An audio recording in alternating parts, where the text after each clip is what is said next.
your precious time to spend with me, probably about the next 45 minutes to an hour, on really giving yourself a whole lot of information to improve your mindset, which will also show up in your business. And I'm going to tell you just a little bit about how I met Melissa.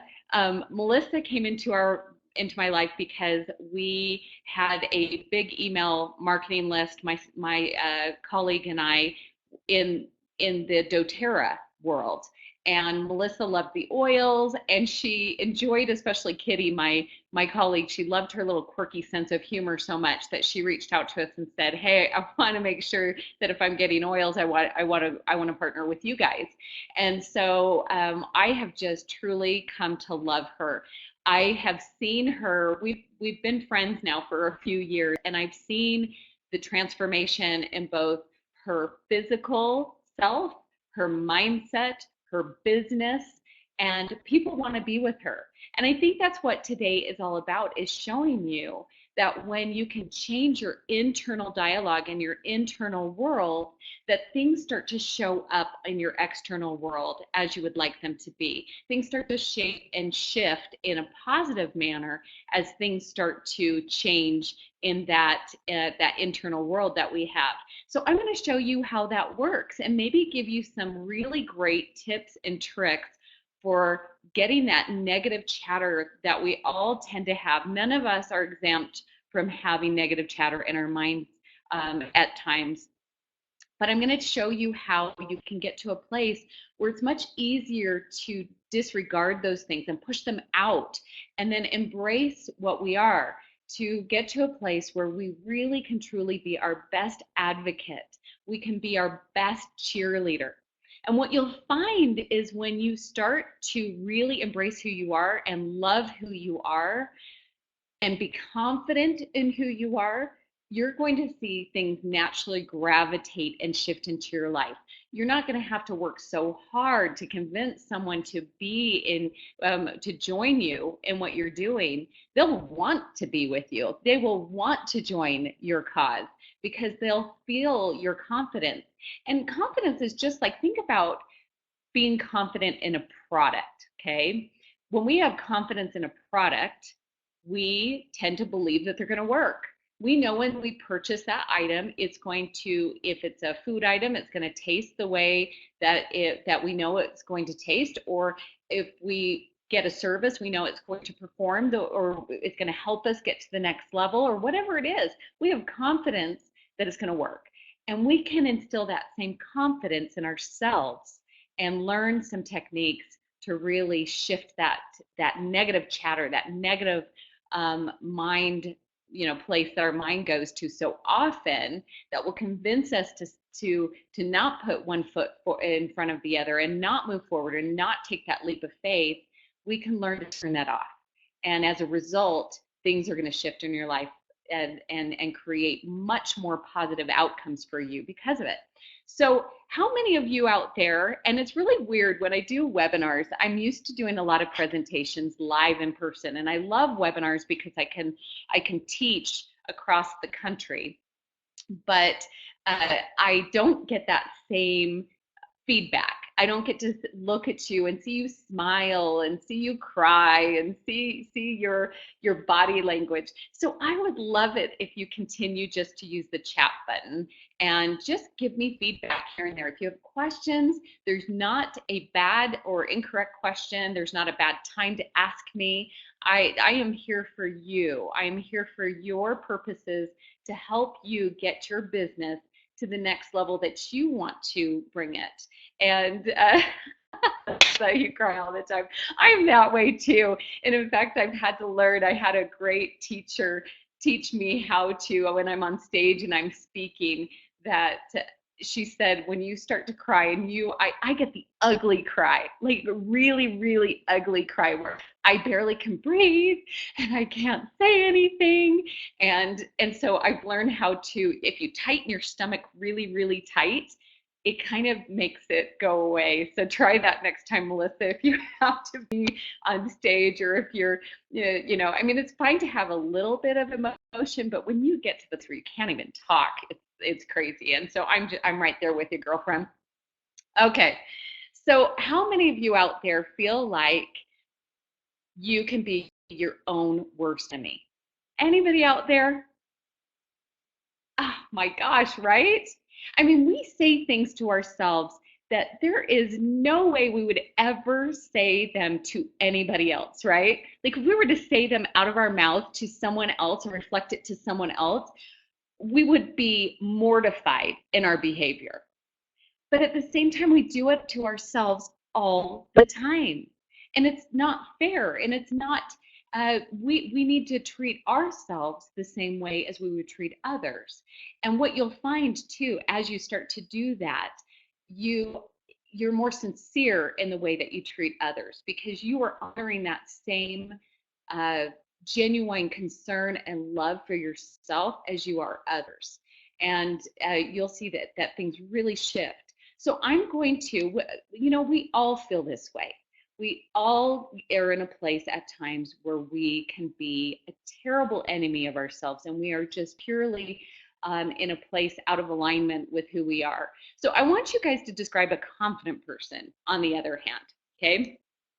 What is a confident person? And I'm not talking about a puffed up person that thinks they're better than anybody, because truthfully, you can pick up on that pretty quick. If someone is bragging about this accomplishment or that accomplishment, or I'm great, or look at all the money I've got, we can pick up that really, really fast. But I'm talking about someone that is truly a confident person. I even think back in high school, to the few people that I just saw people gravitate to them all the time. And not all of them were like the most beautiful people in high school. It was that they just carried themselves different. What do you guys think? I mean, describe a confident person for me. Like, what do you say a confident person would look like or act like? And yeah, Melissa is confident. Absolutely. So describe Melissa to me. What sets her apart? What makes her confident? They have a step about them. Yeah, absolutely. They have faith in themselves, and so they carry themselves a little different.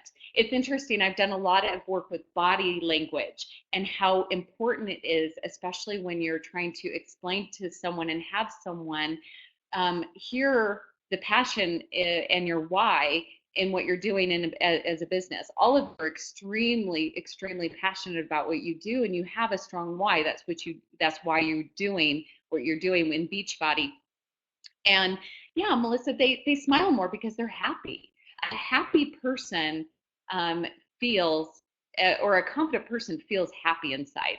They recognize the greatness in themselves. They don't think they're better than other people, but they simply just recognize and honor what they do have to um, to give to this world. And so, absolutely, they stand upright, they have their shoulders back, they're open to the world. And in body language, that's what you want to do. You want to be open so that people can feel comfortable going into your space. And it like kind of magnetizes energetically for them to want to be with you. They smile more, they're open. And as a result, you'll start to see as you learn to really appreciate yourself, you're going to see that you physically start to stand more upright, that you smile more, that you raise your head, that you have eye contact with people, okay? And yes, and they connect. So I'm going to teach you some tips and some tricks of how to get in that place. And one of the things that I love about self-confidence is that it can be the most attractive quality a person can have. How can anyone see how great you are if you can't see it in yourself? And confidence is something you create within yourself by believing in who you are.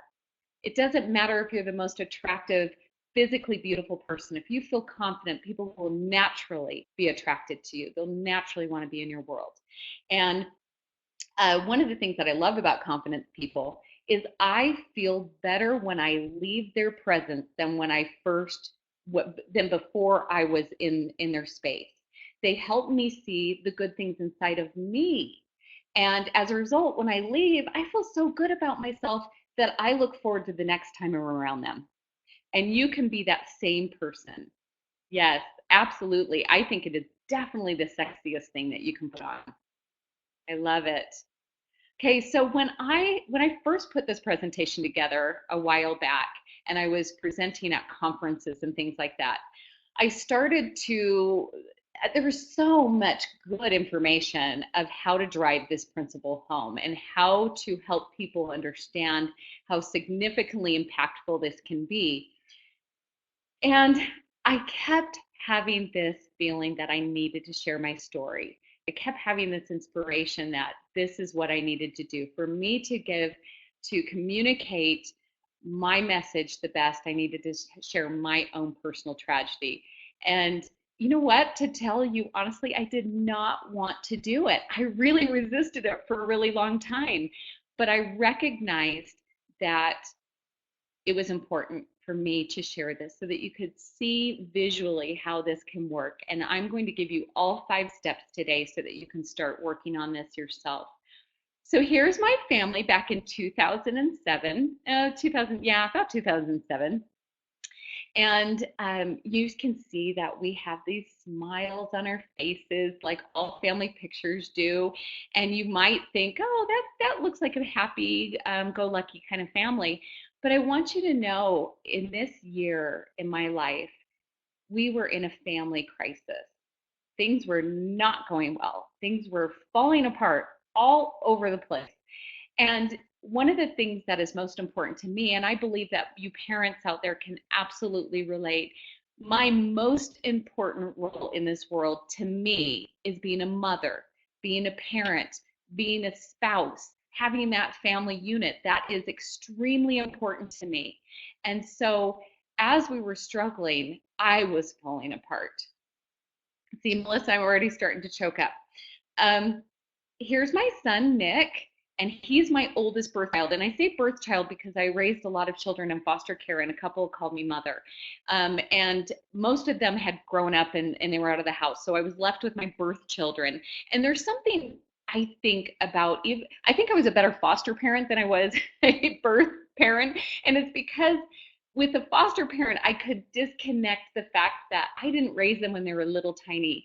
And so I didn't take on any ownership of their bad behavior. And so I could just do it with peace and love and joy in my heart. And so with my own birth children, for whatever reason at this point in my life, I couldn't do that. So here's my son, Nick. And in this picture, he was struggling with a lot of self-hatred. He hated himself. And as a result, to fill in that hole, he was addicted to some pretty strong stuff. He was addicted to heroin, he was addicted to cocaine, he was addicted to marijuana, and he was on this path of self-destruction. It was really hard for a mother to see that her own child couldn't see the greatness inside of him. I could see it, everybody else could see it, but he couldn't see it. And he was on a path of self destruction. That was really, really difficult. Here's my daughter, Kelsey. And at this stage, she was 17 years old, or actually, she was 16 and a half. And she had just found out that she was pregnant with a special needs baby. Wasn't even graduated from high school, and she was having to make some really difficult, hard decisions in her life. She was having to decide. Many of the doctors were asking her to abort the baby or telling her to abort the baby. It wasn't fair for the baby to be born. It would be disfigured. It would have a terrible life. She needed to make that decision. And so she was really struggling with the answers. She was having to make a decision as to whether or not she was going to give up her childhood. And all of these really heaviness was on her shoulders. And as a mother, again, I looked at her and my heart broke. My heart broke that she had to make those decisions in this moment. And I knew that she had to make those decisions without her mother forcing or imposing the final outcomes on her. And here's my crazy little Leah. She was 12 years old in this picture, and Leah was like living with a human yo-yo. We would be in the car laughing and dancing at one point, and in the second, she would be having a complete meltdown rage where she would be kicking and screaming, and I couldn't control her. And she would sometimes try and jump out of the car. She was not doing well at school. She was, I was getting calls regularly because she was the school bully at school. I think I'm the only parent that ever left third, well, it was in third grade, but she continued to do this, a third grade parent teacher conference, bawling my eyes out because I'd found out that she was harassing other students. And so here's my littlest one. Isn't he cute? He's 4 in this picture. And I remember looking at him and thinking, how am I going to mess you up? Because there's a common denominator in all these children's life. I've got one on drugs, one that's pregnant, one that's completely like socially and behaviorally off, that I can't control her. What am I going to do to this little guy to screw him up? Because it's inevitable, right? It's inevitable. And I can't tell you how much I hated myself in that moment. And you can imagine what my relationship was doing, because I was taking ownership for things that I shouldn't have been taking ownership. And I was blaming a lot of things on my husband and myself that weren't our responsibility. And in that moment, and one of the blessings of being in a low place in your life is that sometimes the only thing we can do is turn to something that's greater than ourselves. And I remember thinking this quote: no other success can compensate for failure in the home. So in that moment, I was a failure, right? I didn't have a whole lot going on for me. And I didn't even know if I wanted to continue in this world. So I decided that there was only one place to go, and that was on my knees. And as I was pleading with my creator and asking for guidance, I got my first step given to me, and that was gratitude. And I remember getting that answer and going, are you flipping kidding me? I just bore my soul. I explained everything that was going on in my life. I've got terrible yuckiness in every place in my life. I'm a failure, and you tell me to be grateful. I mean, really, come on. I was really pretty ticked off, to be honest. And but once I was able to get over that might get my ego out of the way and really start to reflect on that, I started to just maybe try it here and there. And I want you to know that this changed everything for me. It changed everything. And if you can learn this one principle out of all the 5 principles, and you can really reflect on this, and I'm going to teach you some ways to do that, I can tell you that it's going to shift your business. And you're probably thinking, how does it shift my business? Because you'll start to recognize the answers and the solutions that you need to take your business to the next level. I want you guys to do a little gratitude exercise with me. I put together some music and some words. And one of the things that I started with was just simply those things that all of us can be grateful for. There's not one of us on this earth that can't be grateful for the things that I'm going to kind of be walking you through. So I'm going to go ahead and I hope that this will work. We'll see. And all I want you to do is simply, put your feet on the ground. You're literally going to ground yourself, okay? Meaning that you're going to put your feet on the earth. You're going to, or your floor or whatever. You're going to close your eyes, and all you need to do is just simply listen. Turn off all the distractions around you. Close your eyes. Literally ground yourself by placing your feet on the ground. Breathe. And just listen to the incredible blessings that you have. So as we begin to go inside, and we recognize the incredible machine that we call a body, this incredible gift that we have. We're so grateful for the heart and the lungs that beat effortlessly and breathe every second, every day without us even thinking about it. And we're reminded how incredible this body is, with a mind that can remember and grasp things. We're so grateful that we get to understand things, that we get to recognize the incredible beauty all around us. We're so grateful for the eyes that can see that incredible sunrise coming up in the morning, with all its shades of pink and orange and yellow, even hints of blue and purple. We're so grateful that we get to experience that. We get to see that. We're so grateful that we wake up in the morning and see the smile of our spouse or child. That we get to experience that. We're so grateful for the ears that can hear this incredible music that we're experiencing right now. And that we not only hear it, but we feel it in our heart, and our minds, our souls, our spirits. We're so grateful for these mouths that can say beautiful things to another, to lift them up, to help them to become more. We're grateful for those inspired people that can tell us something that will literally shift and change us.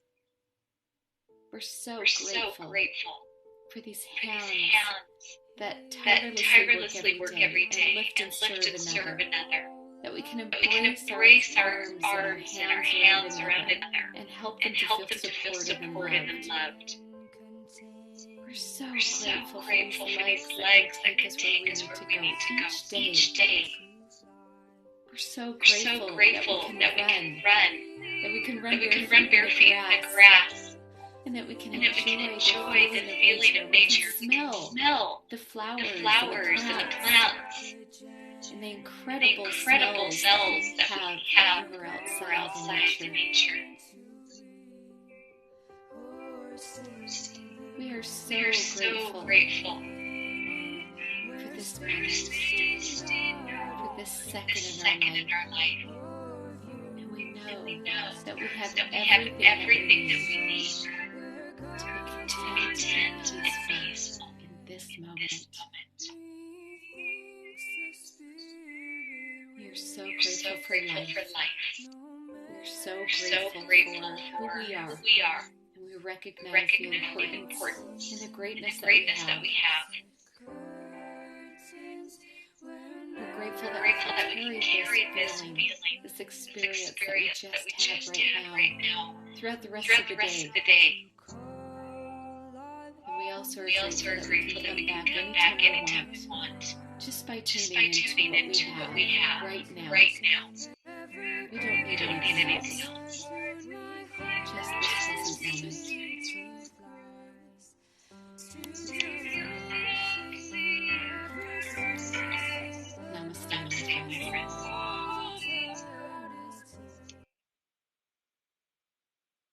All right. So I want you to open your eyes now and just reflect on how you felt. How did you feel as you were recognizing the things you already have in your life? The gratitude in your heart for those simple things. Did anybody want to share their experience, how they felt, how they, did anything shift or change for you? Yeah. And that's what I was experiencing, because when I was in a place of despair and really self-hatred, I was dwelling on all my problems. I was dwelling on all the things that I really couldn't fix or repair. And when I stepped into a place of gratitude, that all changed and that all shifted. And because I do have so many things, even in those moments where I felt like nothing was going right, there were so many things that were there all along. And all the answers were right in front of my face. I just couldn't see them, and I couldn't see the solutions. So let me tell you a little bit about gratitude and how I use gratitude to really catapult my businesses every single day. So gratitude is almost like tuning in a radio. And I know you youngins are like, I have never seen any sort of contraption in my life like that. But I'm almost 50 years old. And so this is old school here, guys. And just saying, back in the day when we had AM and FM radio and we had those wireless phones in our house, you could pick up your big sister's boyfriend or conversations with her boyfriends if you were on AM radio and you tuned it just right. Just saying, because I used to do it. And anyway, so a radio, of course, is tuning in to that reception, tuning into the radio station so we can hear it, we understand, we know that, and we can now gather that information. So really gratitude is on, and this isn't like voodoo weirdo higher energy stuff. It's actually scientifically proven that we are at our highest vibration. Everything vibrates. Everything. Rocks vibrate. The countertop that my laptop is on vibrates. Everything vibrates, and the higher the vibration, the more positive we feel. And so you are at your highest vibration when you are in a place of love or you are in a place of gratitude. And gratitude is a very easy place to go because we can just start to recognize what's around us. And when you're in a place of gratitude, you are not dwelling on the future and feeling anxiety over what's going to happen in the future. You're not dwelling on the past and reflecting on things you can't control or has already been done and feeling depressed. You are completely present. You are completely in the moment. And that's where the magic happens. When we quiet our minds, the soul will speak. So when we're quieting our minds and we're feeling that gratitude, we're in a vibration and we are the closest that we possibly can in hearing those ideas from that higher creative source that most of us feel like there's something greater than ourselves out there, right? And so when we can be in that place, so I'll tell you, one of the things that I've done that has literally shifted and changed my business is that I work on a power hour in the morning. And one of the things that I do is get into a place of gratitude first thing every single morning. For me, that music is so important. So I have the music going on. Some people will simply just reflect on it. But for me, I have squirrel brain. So I have to kind of rein in all of my thoughts that are going to pop all over the place. And so I actually use a online journal and I just type my gratitude. And as I'm really reflecting on gratitude and I'm listening to that music, it's almost like I'm to the point where I'm so practiced at it that I know that feeling that I start to get that will help me with my answers. And I start to go, what one thing can I do to catapult my business today? What one thing can I do to improve my relationship with my husband today? And I start to listen for answers, and it's amazing what comes up. And so if you feel stuck or you feel like you have a glass ceiling above you, you feel like, oh my goodness, I am doing everything that my upline tells me to do. I am a walking billboard of what they tell you to do. I do everything that they ask me to do, and I'm not seeing improvement. I would love it for you to try this out, even just for a few weeks, and see if it makes a difference in your business. Because you'll start to recognize the solutions, and a solution is only an idea away. So the moment an idea pops into your head, honor that and try it out. See where it takes you. This one factor has gotten me. I always had a glass ceiling of about 52,000 a year. I don't know what it was about 52,000 a year, but that seemed to be my threshold. And the moment I started using these 5 principles that we're going to go through, then I broke through that plateau, and I've been able to double and triple that. And so it shows up, and it's kind of nice financially to see where you're at, because you can see that in numbers and you can see that you're improving on a visual basis. But you'll also notice that you have more close relationships. Your relationship with your family and your friends gets more deepened. You'll have better health. You'll be able to release that weight. If you're working with your clients, you can teach them a couple of these tricks and they'll be able to release their weight easier as you're teaching and coaching them. Okay, so that step we spend the most time on because it is the most important step out of the 5. So the next part is to stop comparing. Don't you love this little picture? We got this little tiny baby fish that has this beautiful like home with the blue gravel and the plants, and then we've got this great big goldfish over on the other side, and they're looking at each other like, wow, I wish I had your home, and the other one's, wow, I wish I was as big as you are. And how many times do we do that? Comparing is toxic. Comparing usually is looking at our weaknesses and comparing it with someone else's strengths. And it will bring down your business so quickly if you let it. I'll give you a quick example.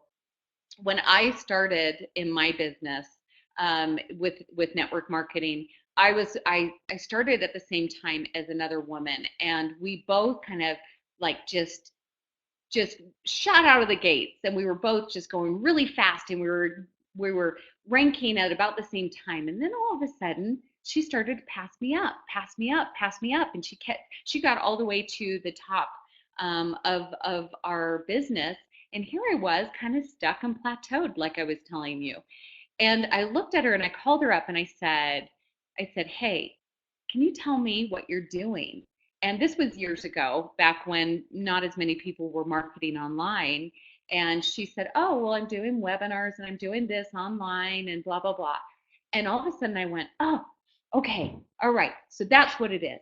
I need to, and this also incorporates the next step. So forgive me, I'm putting two steps together.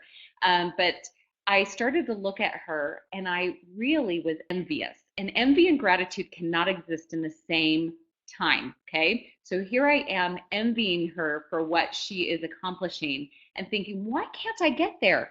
So what do? I stop everything that I'm doing that is producing results. And I decided I'm going to do exactly what this woman is doing because what she's doing is working. But what's interesting, my skill set was not in in that arena.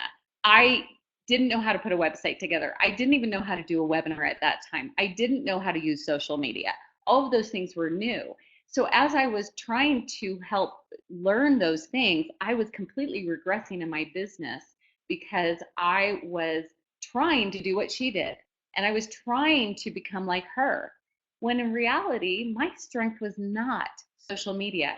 It was not in webinars. It was not online.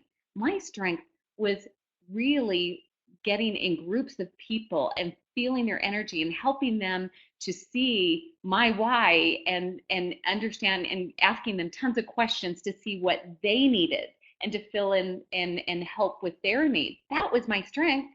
And I walked away from it because of that. And right. So the fact is that it isn't fair. If you when you get to a place where you are starting to compare, you're starting to look at those things that you don't have, what we need to do is get back into a place of remembering our strengths and being grateful for what we do have and really concentrating on magnifying your strengths and doing business the way that it works for you. And that has made all the difference. I love this. Everybody is a genius, but if you judge a fish by its ability to climb a tree, it will live its whole life believing that it's stupid, right? So again, you can use those gratitude exercises and getting to a place where you reflect on what you do have, what you do. And one of the things is I use some of the comparing rather than feeling envious. I look at it and I go, oh, I want that. I'm claiming that. That's what I want. And all of a sudden it'll show up on my vision board or my audio vision board, which is something that I teach people how to do. And so rather than feeling envious, like I can never get it and I'm envious of it, I claim it for my own. But then I use my strength to get me there. So the fastest way to kill something special is to compare it to something else. I also want you to honor your successes along the way. So when you are doing something, say you try this gratitude exercise I was just explaining to you, and next week you do it 2 times in that week. I want you to not compare it to someone else that's doing it 7 days a week. I want you to celebrate your progress along the way and honor the fact that you did it 2 times more next week than you did it this week. You probably teach this all the time to folks that you're coaching, right? When they're starting a new program, when they're starting to work out for the first time, that they're honoring and they're celebrating the little improvements along the way. Absolutely. Comparison is the thief of joy. So you need to just really get into a place of gratitude and honor yourself for the progress that you're having. So comparisons are always unfair. They rob you of time. Did you see how much time I was robbed when I tried to do things the same way as someone else, right? I could have been moving on to the next level. What I didn't understand too is that this woman had had 10 years of experience in website development, social marketing. She already knew all of that. So she was just taking those principles and laying them out in a nice and beautiful fashion, whereas I was still learning. So how can I compare myself to her? She's on a completely different level in that particular arena.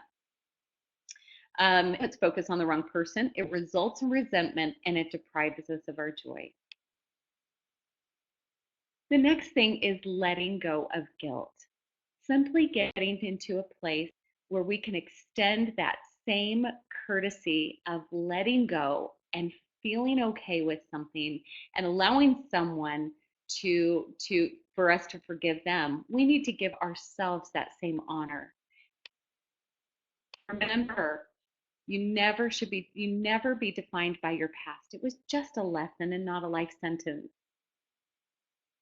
We don't have to completely always belittle ourselves and chastise ourselves for something we did 10 years ago. We're in a different place now as we grow and we develop. And it's actually those failures and those things where we fell down, or maybe some mistakes we made along the way, that actually shapes us as a person. And it creates this incredible, beautiful being that we are, right? So, I mean, we all know the philosophy of a diamond and that it starts off as a piece of coal, and it's that intense pressure and all of the things that happen to it that create the diamond.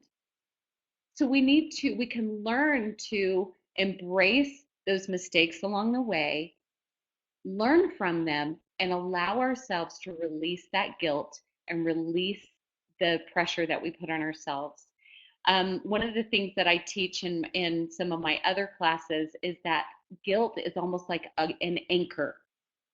And as we're trying to move our boat along the lake, as we have that guilt and we don't allow something to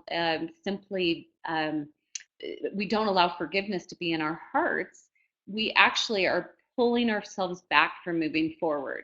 So if you feel like you are not moving forward quick enough or fast enough, I would invite you to look at, have I allowed myself to get rid of guilt? Have I given myself permission to forgive myself? Or it could be another person as well. Both of those situations will allow you to not propel and move forward as fast as you would like. Okay, the next step is surround yourself with positive people. Now, this should be a little easier as you have surrounded yourself with the Beachbody community and that culture. I know for a fact that these incredible companies, they draw in positive people. They drive home the importance of personal development and keeping your saw sharp. And it's been said that you become like the 5 people you spend the most time with. So choose carefully. So as you're going through this, and as you're going in terms of going forward, I would invite you to look at your sphere of influence and look at the people you surround yourself with. And sometimes those people can be family members. I'm not going to lie. And The thing of it is, though, we can learn some really good boundaries with those people. We don't have to eliminate them from our lives, but we can have really good boundaries. And we can start to surround ourselves with more positive influences. Those people that you want to become, those people that you want to emulate, you need to find opportunities to be around them. I would invite you to get to every single one of your conference calls that Melissa has. Every time there's a live activity, move mountains to be there, okay? Be there because it's going to improve and change you as a person. Um, if you are far away from Melissa and that team, then I invite you to find a local place or a Rotary Club or a Toastmasters group or something where you can be around very positive, like-minded people. And I always encourage you to find a mentor. Find yourself someone who's going to allow you into their world and they can teach you their mindset, their skill set, because you will become like those people. So be very, very um, mindful of who you spend your time with, who you talk to. What are their words? What are the things that they're saying? Is it constantly negative coming out of their mouths? If so, be a good example and help them to see the power of what they're saying and what they're doing and what they're thinking. But maybe decide and make a choice that if they get into that mode of negativity, that you will, kindly excuse yourself, or that you're busy and you have other projects to work on, because it does have an impact on your life. It does have an impact on your success. So I would absolutely encourage all of those things. Now, this was the last thing that was a part of my growth and my discovery, and that was belief breakthrough. And I want you to understand, I'm just going to read this paragraph because it sums it up fairly quickly. But sometimes people hold a core belief that is very strong. When they are presented with evidence that works against that belief, the new evidence cannot be accepted. It would create a feeling that's extremely uncomfortable called cognitive dissonance. And because it is so important to protect the core belief, they will rationalize, ignore, even deny anything that doesn't fit in with the core belief. So I want you to understand what happens is sometimes, especially when we're really young, we look up to these big people in our life, right? And maybe an adult says something, or we have an experience that makes us think a certain way about ourselves. And all of a sudden that becomes a core belief. But we were too young to cognitively even understand that occurrence in our life. So we make this belief when we're really young, and when it's in our subconscious, we go and we look through life for evidence that supports that belief, right?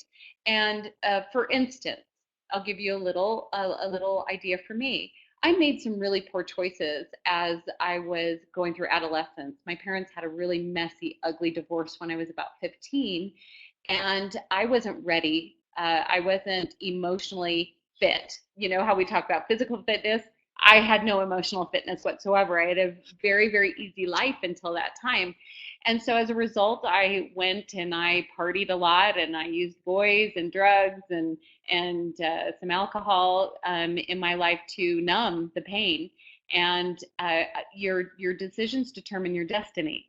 So I was determining some pretty big chaos in my life from that point. And I was pregnant before I got married. Isn't that interesting that my kids are emulating some of this stuff? Really interesting that mom would do it and not even say anything about it, but the kids would do it too. Just kind of a little bit of an interesting note there, I just thought. But basically, um, I went around not feeling like I was good enough, that I made poor decisions, and that I would look around for evidence to support that decision. So as I'm trying to release weight, or as I'm trying to make more money, or as I'm trying to catapult my business, I am looking for reasons to sabotage it because my core belief says I'm not good enough. My core belief says I don't make good decisions, right? And so as a result, I'm getting in my way, I'm creating my own glass ceiling, and I don't know how to push through. So one of the things that we do is that we actually can go in and revisit some of the experiences that we've had and rewrite them with an adult perspective, with fresh eyes, mature ways of looking things, and we can go back and we can actually rewrite that story so that now we have a new belief. And there's some work that we have to do to create that belief. It doesn't happen instantly, but as we start to see evidence to support the new belief, it becomes a core belief that I am good enough. I do deserve financial abundance. I do deserve happiness. And you'll start to see that things shift in your life and in your world. And it's a process that we work on, and it's very, very powerful.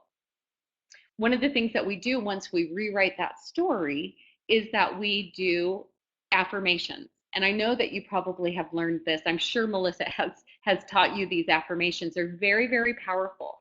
When we do affirmations, we do them in the present tense as if they already exist, and we continually say them over and over to ourselves. And when we do that, our subconscious picks up on those things, and we start to take action steps to lead us there.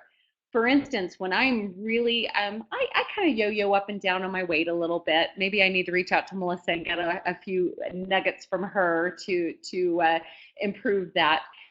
But I do recognize it's in my thinking. It's in the way that I perceive things. And when I do have affirmations of, I I am a size 6, I am vibrant, I'm energetic, I feel, I have radiance, I have health and vibrancy. When I say those things over and over and over, right?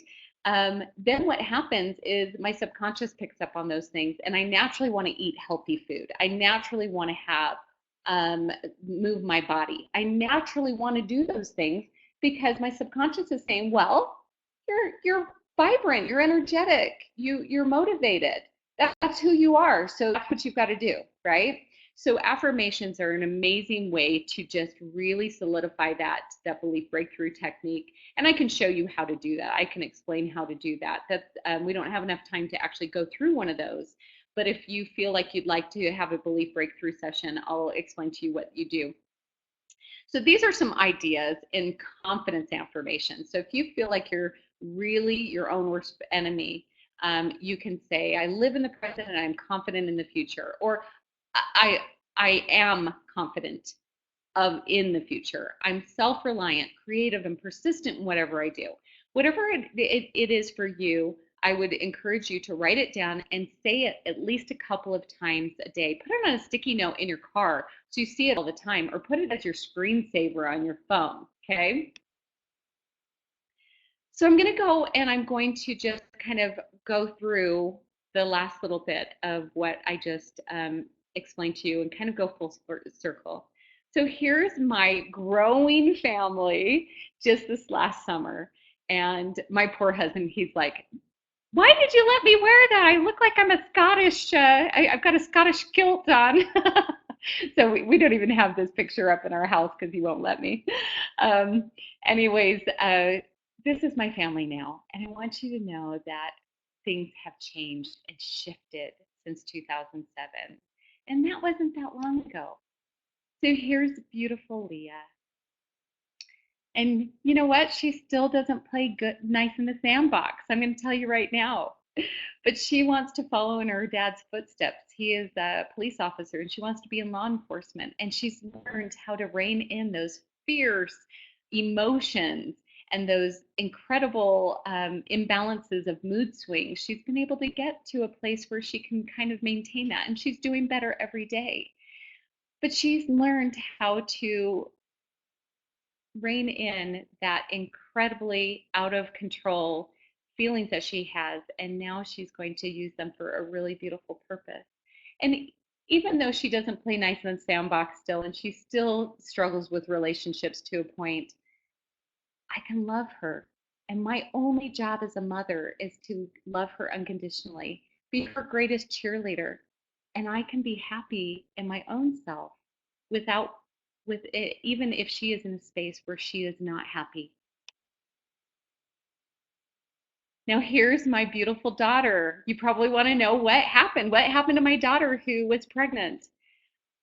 Well, She taught me a lot in that moment. She was strong and courageous, and she decided that she would place that beautiful little girl with a family that couldn't have children. And she decided to honor her inspiration that she should have the child. And I'll show you the picture. Here's Deborah and Brady, and Olivia is on the right-hand side. Do you think she's deformed or completely disfigured? I don't think so. I think she's an incredibly beautiful young girl. And in the result, we ended up improving. We actually, I think, expanded our family. Deborah and Brady are part of our family now. We get to see Olivia all the time. We now have Kelsey has another sister and another brother, and Livy calls her tummy mummy. And she's now no longer.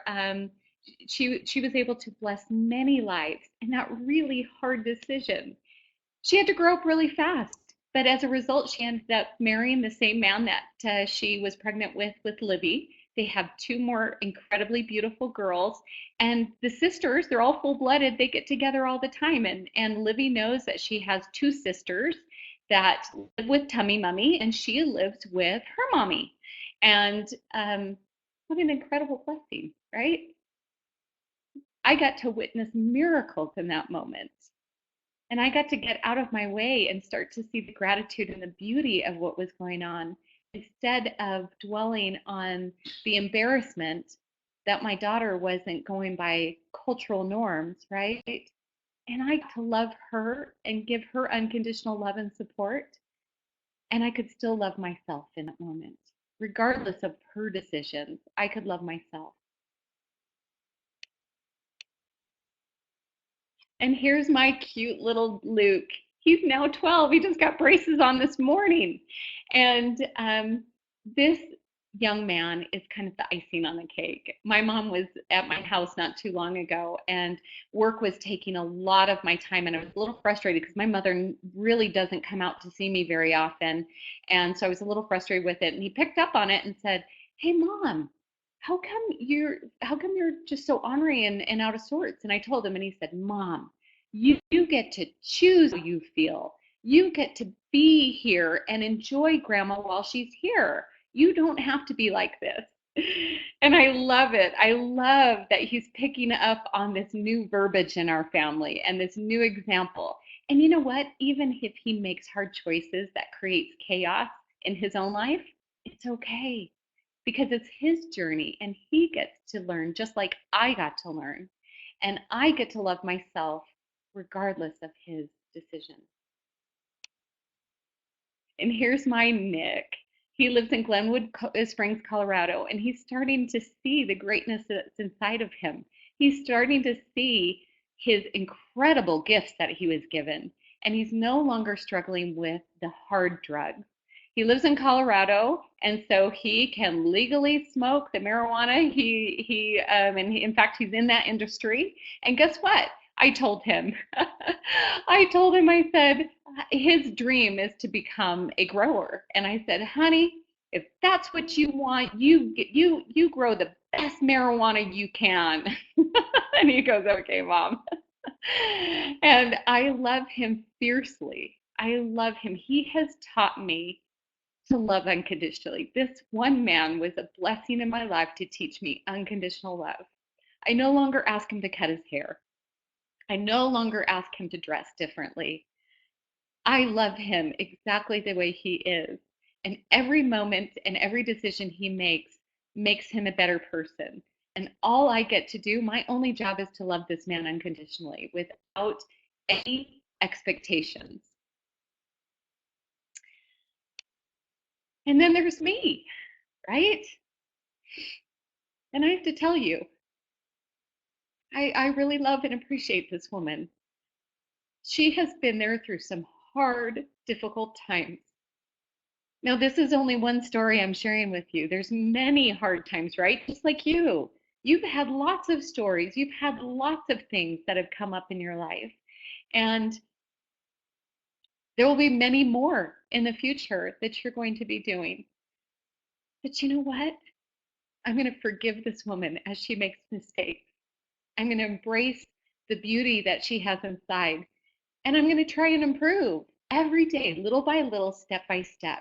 And in doing so, I recognize the greatness inside of me. And because I recognize the greatness in me, I can recognize the greatness in you. I can see that you are an incredible person who has so much to offer this world. And you have so much to offer your clients, your friends, your family, and they need you. They need a confident you that trusts and has faith in who you are. One of the things that I've been able to achieve this year because of my story and because it was a beautiful way for me to learn so much and to hopefully inspire one or two people along the way. We are coming out with a book called Success or Failing, Finding Our Greatest Gifts in Our Darkest Hours. This comes out on February 2nd. It's available for pre-order on Amazon right now. And this is an accomplishment that would not have been realized had these 5 steps not come into my life, had not shifted things in my life. Thank you. We're going to be having a success summit in Utah on February 4th. We'll be live streaming that. So I'll just go out a link in case you guys want to come join us for the general or the general session in the morning. It's going to be an amazing, amazing project. We're going to have very inspirational speakers and ideas of how to catapult your success in the 2017 year. Now, one of the things that I do with, and don't worry about this price, I'm going to explain to you something about this. So after I did these presentations, I had so many people say, okay, so how do I learn more about these steps? I need you to hold my hand. And so I decided about 4 months ago, I no longer had a choice. I needed to hold people's hands and walk them through step by step, one different step each week, and teach them how to implement it, because knowledge with is not necessarily power, but knowledge with action is unstoppable. Okay, so not only do we, if you leave today and you feel good, and I think that's great, but if you don't implement anything and you don't do anything different in your life, it really wasn't going to, it isn't going to create lasting change for you. It isn't going to catapult your business or your relationships or your personal power to the next level. It won't. And so this was an opportunity. It's all online. You can start anytime you want. I also offer a 30-minute belief breakthrough session, which my client says is their favorite part, because we rewrite one of their stories. We rewrite why they keep self-sabotaging themselves, and they get to learn that process, okay? Normal price in about 6 months is going to go to $295. I've discounted it to the 97, but I'm going to tell you right now, because you're in Melissa's group, I'm going to be launching this heavily at my Success Summit for 97. But I'm trying to get the bugs out of the process and have people look at, this link doesn't work, or that didn't work, or this didn't email to me. And so I'm allowing people to do it for $50 right now to help me work out the bugs. And I've had about, 3 dozen people go through the process. And so I'm limiting it to just a few people. If this speaks to you and you feel like this could really help you in your business or in your life, I invite you to come join me.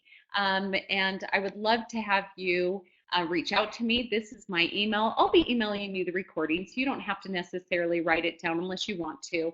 But that's Wendy from Critical2Confident.com. I have the websites there, wendybunnell.com or Critical2Confident. Remember, my website, they didn't have a domain with 2 spelled T-O, so I had to choose the number 2. But I would love to hear your feedback and to hear your progress. Keep in touch with me, and I'm going to go ahead and end this recording. But if any of you out there have questions for me, I would love to stay put and answer questions. So let me go ahead and turn off the recording.